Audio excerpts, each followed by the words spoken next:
कौन सा मजहब और कौन सी ऐसी कौम है जिसको विपरीत परिस्थितियों में हिंदू दर्शन ने अपने यहां शरण न दी हो, उसको फलने फूलने का अवसर न दिया हो। कौन सा ऐसा है दुनिया के अंदर?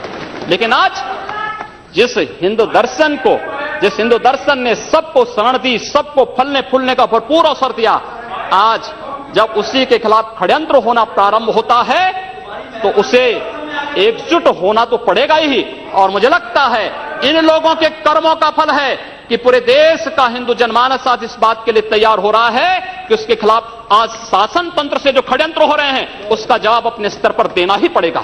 और आज वही स्थिति सामने आई है। महोदय, मैं पूछना चाहता हूं इन लोगों से, जब भारत का मुसलमान हज यात्रा करने के लिए जाता है, महोदय, जब हज यात्रा करने के लिए जाता है, उसकी पहचान तब भारतीय के नाम पर नहीं, पाकिस्तानी के नाम पर नहीं, बांग्लादेशी नाम पर नहीं, भारतीय उपमहाद्वीप का जो भी मुसलमान हज यात्रा करने के लिए जाता है उसकी पहचान हिंदू नाम पर होती है, उसकी पहचान भारतीय, पाकिस्तानी या बांग्लादेश के नाम पर नहीं। लेकिन अगर उसी हिंदू पहचान को हम इनके ऊपर यहां पर लागू करने का प्रयास करते हैं, इनको बुरा लगता है। हिंदू सांप्रदायिकता नहीं, हिंदू राष्ट्रीयता का प्रतीक है।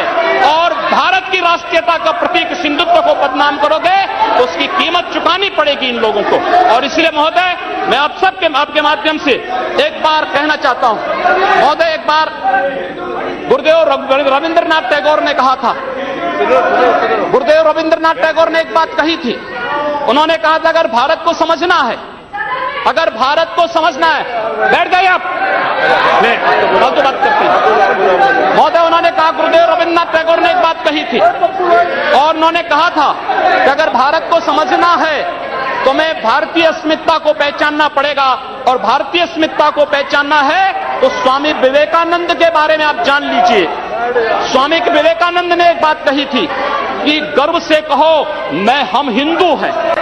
स्वामी विवेकानंद ने एक बात कही थी कि गर्व से कहो हम हिंदू हैं। स्वामी विवेकानंद तो सांप्रदायिक नहीं थे, स्वामी विवेकानंद तो किसी पार्टी के नहीं थे। स्वामी विवेकानंद ने तो भारत का प्रतिनिधित्व किया था पूरी दुनिया के अंदर।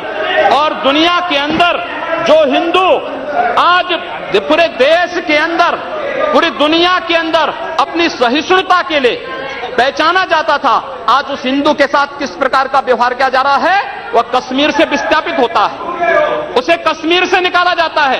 एक भी बार इस सदन में चर्चा नहीं होती है, इन लोगों का मुंह नहीं खुलता जब कश्मीर से 3.5 लाख की संख्या में कश्मीरी पंडित निकाले जाते हैं, तब ये लोग नहीं बोलते।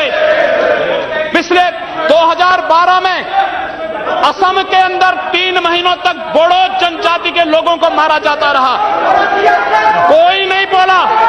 महोदय, कोई नहीं बोला।